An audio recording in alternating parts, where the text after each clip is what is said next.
Hey everybody, today I am doing another differential equation problem, which this time we continue the same 4.7 exercise on this book, which is the same book, our first course in differential equations with modeling applications, the 10th edition by Dennis G. Seal, right? So we do 4.7, which is the Cauchy Euler's equation, and the Cauchy Euler's method is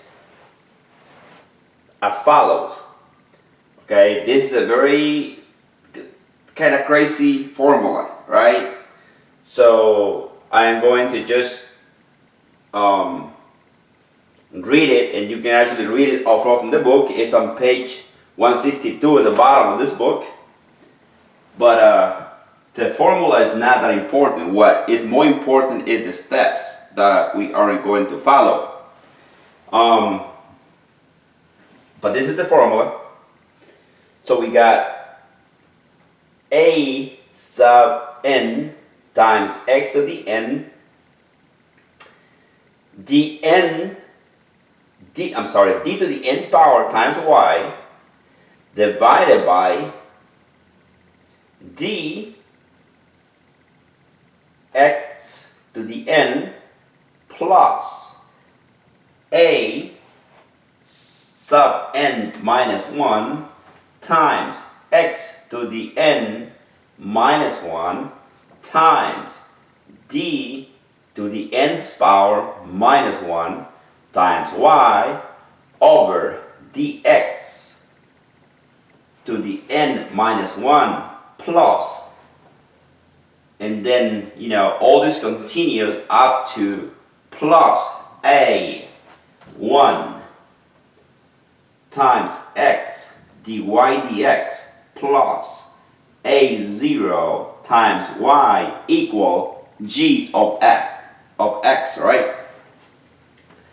In other words, this formula is this d to the n over here is mean the derivative to nth derivative, right? So nth derivative is decreasing in a decreasing form up to when you get a sub 0 times y equal g of x, right? So in other words, it's in a decreasing form. That's what it is, right? Now, the most important is this, understanding this step, the cases, right? So we have a case number 1. Case number 1 is that when we have a distinct root, right? Case number 2, we have a repeated root, right? Case number 3, we have a conjugate complex root, right? So now, case number 1, we have that when we find the roots, right? m1 cannot equal m2, right? When this case applies, right? When case number 1 applies, the differential equation should be the answer of the differential equation should be written in this form: y equals c1 x to the m1 plus c2 x to the m2, right? Then in case 2, we got it. m1 is equal to m2, right? When m1 equal m2, then the solution for the differential equation is going to be y equal c1 times x to the m1 plus c2 x to the m2 ln of x, right? So the difference between case 1 and case 2 is that we put ln of x on this, on C2. Okay, so that is the difference between case 1 and case 2. Case 3, okay? Case 3 is when M1 equal alpha plus I beta, M2 is equal to alpha minus I beta, right? And the differential equation is that y is equal to C1 x to the alpha plus I beta plus C2 x to the alpha minus I beta, right? So this is when we have a complex root.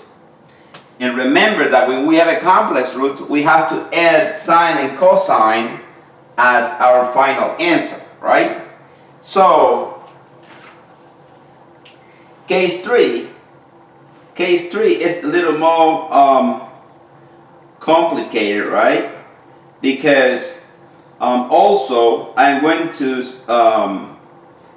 I forgot to add something right here, that is when alpha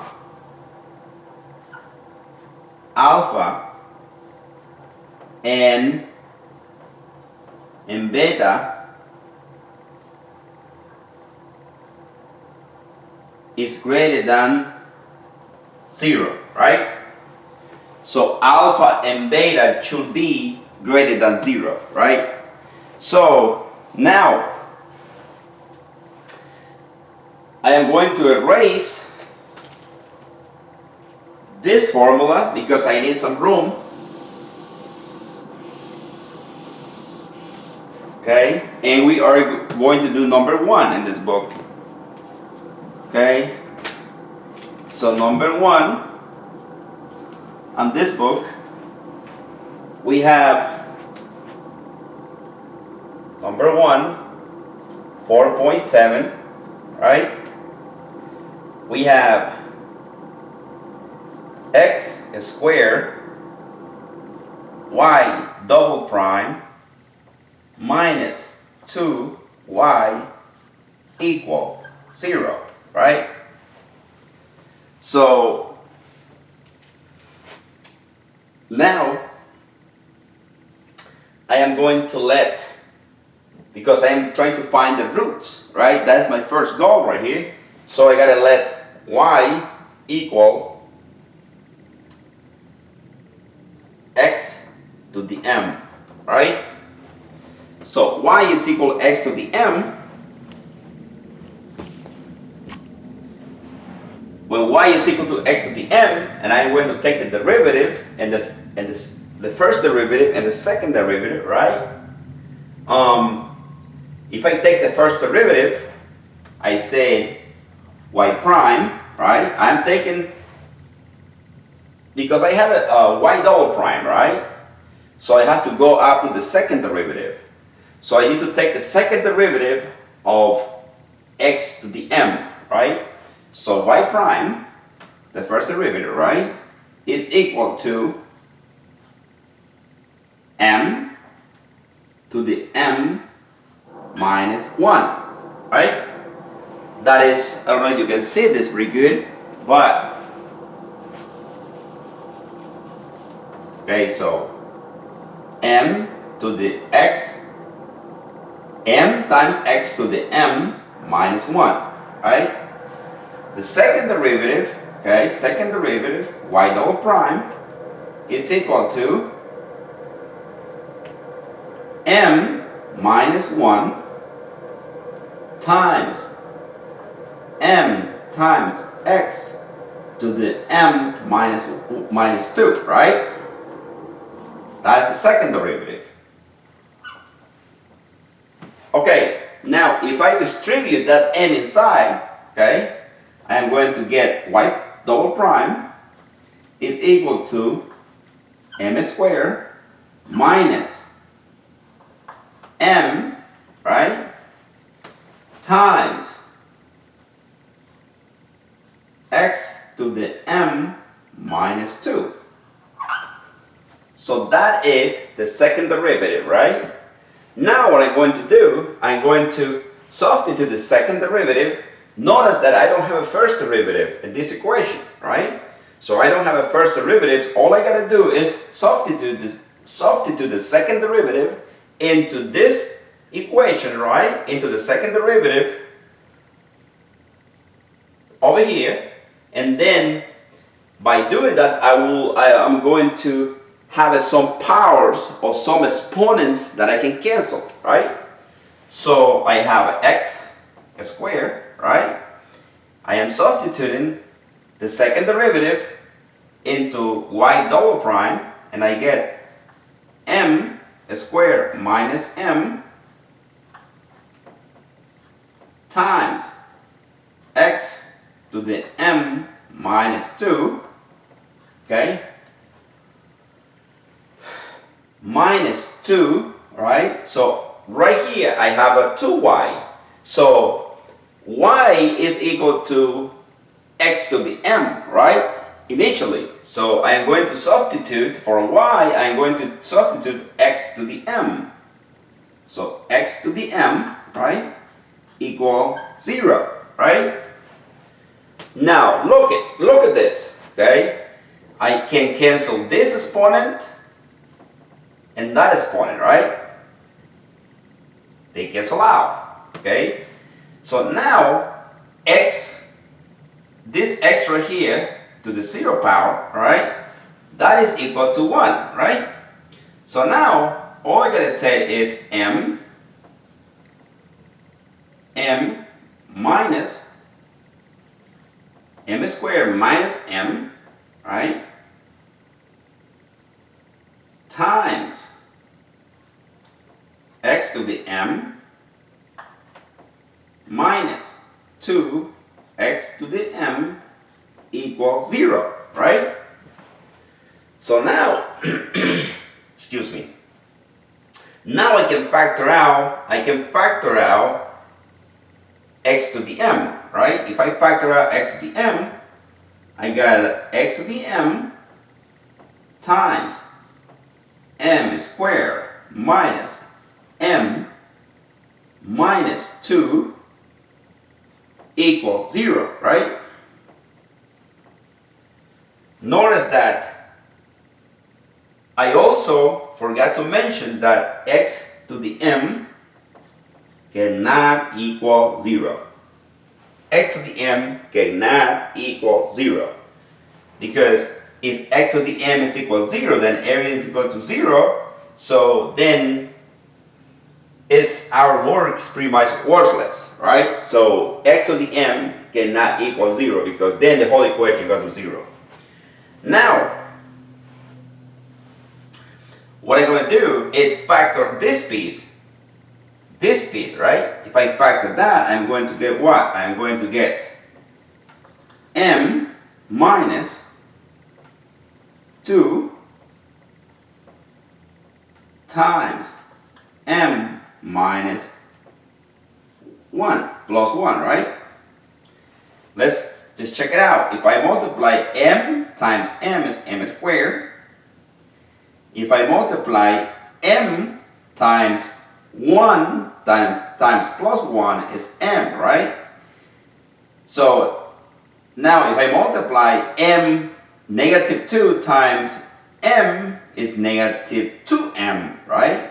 And then negative 2 times a positive 1 is equal negative 2.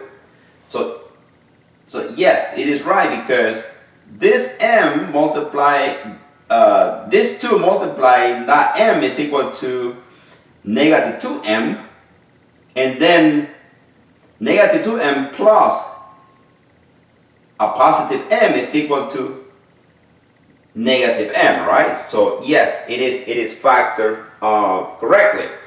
Now what I'm going to do right here is I'm going to set up this to equal to 0, right?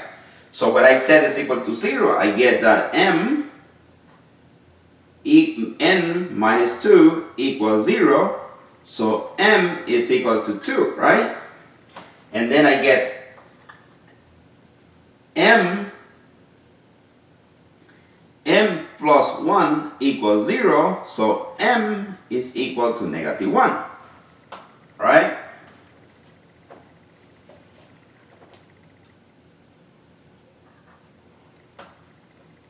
Okay, now that I have this root, I can actually write my answer, right? So my answer is going to be y. Remember that they are distant roots, right? So I am on case 1, right? So the answer is going to be written in this form. So,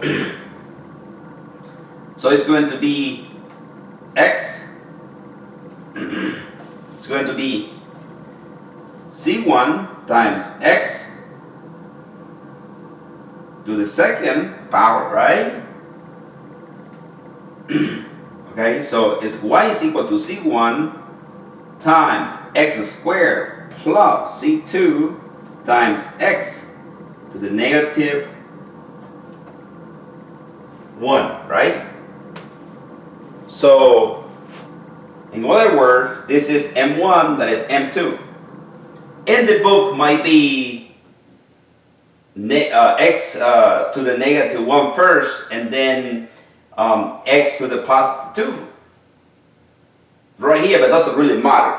Okay, as long as this is correct, I mean, it should be in descending order.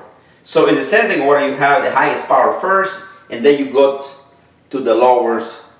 You got the highest exponent, and then you go to the lowest exponent, right? So either way, the answer is correct. Right? So that is the answer for that. I hope this helped, and thank you for watching, and I hope this helped anybody who's taking differential equations, right? So thank you for watching. Right?